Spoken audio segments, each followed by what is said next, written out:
ভাৰতীয় সংস্কৃতিত ভূত প্ৰেত যাদু বা কলা যাদু এটা বহুলভাৱে চৰ্চিত বিষয়।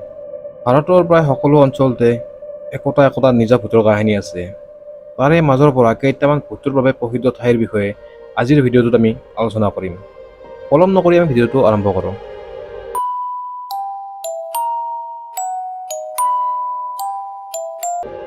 ছত্তীশগড়ৰ বিলাই নামৰ চহৰত অৱস্থিত ৩২ বংগ নামৰ ঘৰটো ইয়াত থকা ভূতৰ বাবে প্ৰসিদ্ধ।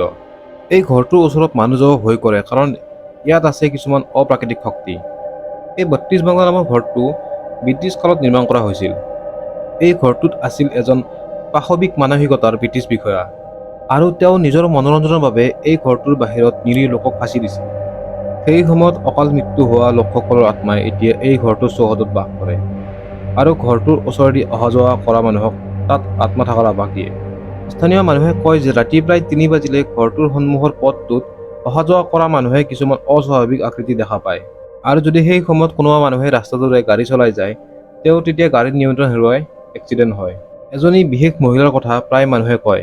সেই মহিলাগৰাকী এই পথটোতে এটা দুৰ্ঘটনাত মৃত্যু হৈছিল আৰু এই মহিলাটোৰ আত্মা ৩২ বাংলা নামৰ ঘৰটোৰ চৌহদত দেখা যায়।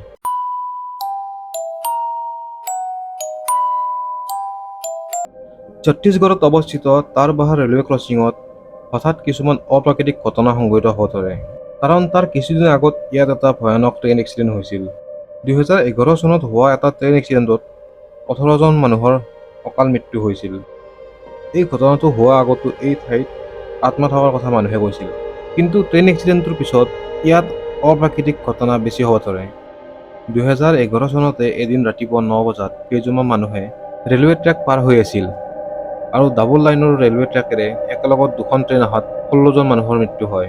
অকালতে মৃত্যু হোৱা মানুহকেইজনৰ আত্মাই ৰাতি এই ঠাইৰে অহা যোৱা কৰা মানুহক নিজৰ দুখ আৰু যন্ত্ৰণা অনুভৱ কৰায়। ৰাতি হ'লে এই ঠাইখিনিত কান্দন আৰু চিঞৰ শুনা যায়। স্থানীয় মানুহে কয় যে ইয়াত হোৱা ট্ৰেইন এক্সিডেণ্টটো আত্মাৰ বাবে হৈছিল। বৰ্তমান সময়ত এক্সিডেণ্ট হোৱা ঠাইখিনিত এটা মন্দিৰ বনোৱা হৈছে যাতে স্থানীয় মানুহে শান্তিত থাকিব পাৰে আৰু ইয়াত এক্সিডেণ্ট নহয়।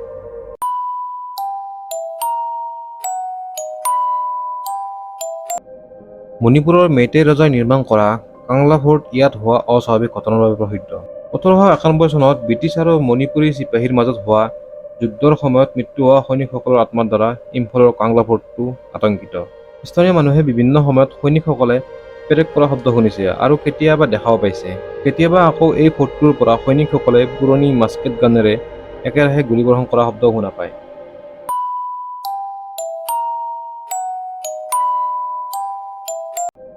ভাৰতৰ আটাইতকৈ ভয়ানক ঠাইবোৰৰ ভিতৰত এটা হৈছে দিল্লীৰ কাকৰদুমা কোৰ্ট।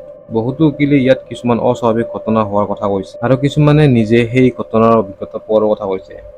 কোৰ্টটোৰ ভিতৰত চিচি কেমেৰা লগোৱা হৈছিল আৰু সেই কেমেৰাত কোৰ্টটোৰ ভিতৰত হোৱা কিছুমান অস্বাভাৱিক ঘটনা বন্দী হৈছিল, যেনে দুৱাৰবিলাক নিজে খোলা আৰু বন্ধ হোৱা, ড্ৰয়াৰৰ পৰা ফাইল উলিয়াই অনা, লাইটবোৰ আচৰিতভাৱে ব্লিংকিং কৰা। সন্ধিয়া হোৱাৰ লগে লগে এনেকুৱা অস্বাভাৱিক ঘটনাবোৰ হ'ব ধৰে। কেতিয়াবা মানুহ থকা অৱস্থাতো চকীবোৰ নিজৰ ঠাইৰ পৰা বেলেগ ঠাইলৈ গুচি যায়। এই কোৰ্টটোত সন্ধিয়া হোৱাৰ পিছত মানুহ থাকিব ভয় কৰে।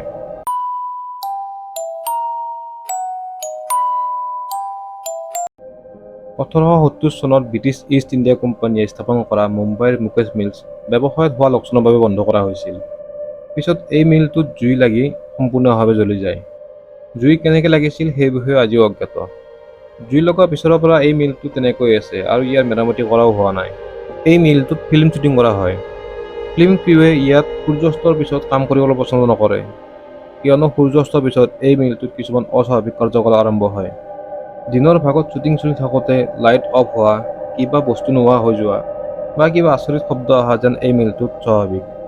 কিছুমান মানুহে মিলটোত অদৃশ্য মানুহৰ ছাঁ পদচিহ্ন দেখিছে। কিছুমান মানুহে কয় মিলটোত সোমোৱাৰ পিছৰে পৰা কোনোবাই চাই থকা যেন অনুভৱ হয়। মিলটোৰ পৰা ৰাতি হ'লে মাজে মাজে গান বজোৱা শব্দ আহে, কিন্তু আচৰিত কথাটো হ'ল যে মিলটোত কোনো নাথাকে। এই মিলটোত আৰু কি কি ঘটনা সংঘটিত হৈছিল সেই বিষয়ে আমাৰ চেনেলত এটা সম্পূৰ্ণ ভিডিঅ' আছে, তাত গৈ আপোনালোকে চাই ল'ব পাৰিব।